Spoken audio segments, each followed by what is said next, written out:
মই শিৱসাগৰতে নিৰ্বাচন খেলিম আৰু শিৱসাগৰতে নিৰ্বাচন খেলিবৰ কাৰণে সকলো প্ৰস্তুতি চলাই আছোঁ। ডেফিনেটলি শিৱসাগৰতে নিৰ্বাচন আৰু উজনিত আপোনালোকে তেনেকুৱা ধৰণৰ সমষ্টি এই মুহূৰ্তলৈ নিৰ্ধাৰণ কৰা হৈছে নেকি?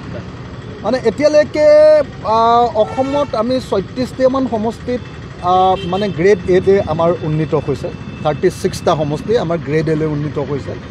36টা সমষ্টি আমি হয় জিকিবৰ কাৰণে নহ'লে বা ছেকেণ্ড পজিশ্যন পাবৰ কাৰণে সক্ষম হ'ম বুলি আমি পৰিকল্পনা কৰিছোঁ।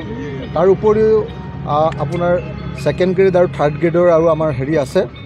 গতিকে আমি সকলোৱে মিলি চেষ্টা কৰি আছোঁ কিমান পৰিমাণে ইলেকশ্যনত উঠিব পাৰোঁ চেষ্টা কৰি আছোঁ। মই শিৱসাগৰতে নিৰ্বাচন খেলিম আৰু শিৱসাগৰতে নিৰ্বাচন খেলিবৰ কাৰণে সকলো প্ৰস্তুতি চলাই আছোঁ।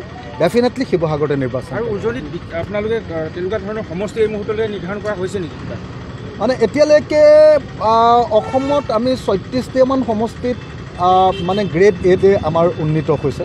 36টা সমষ্টি আমাৰ গ্ৰেড এলৈ উন্নীত হৈছে।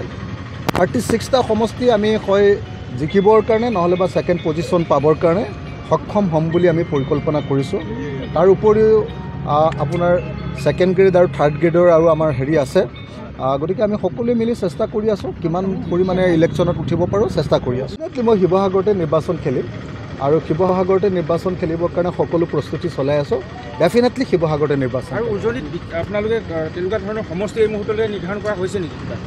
মানে এতিয়ালৈকে অসমত আমি ৩৬টামান সমষ্টিত মানে গ্ৰেড এ আমাৰ উন্নীত হৈছে।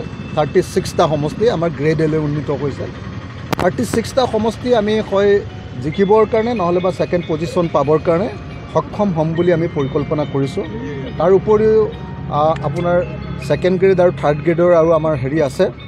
গতিকে আমি সকলোৱে মিলি চেষ্টা কৰি আছোঁ কিমান পৰিমাণে ইলেকশ্যনত উঠিব পাৰোঁ চেষ্টা কৰি আছোঁ।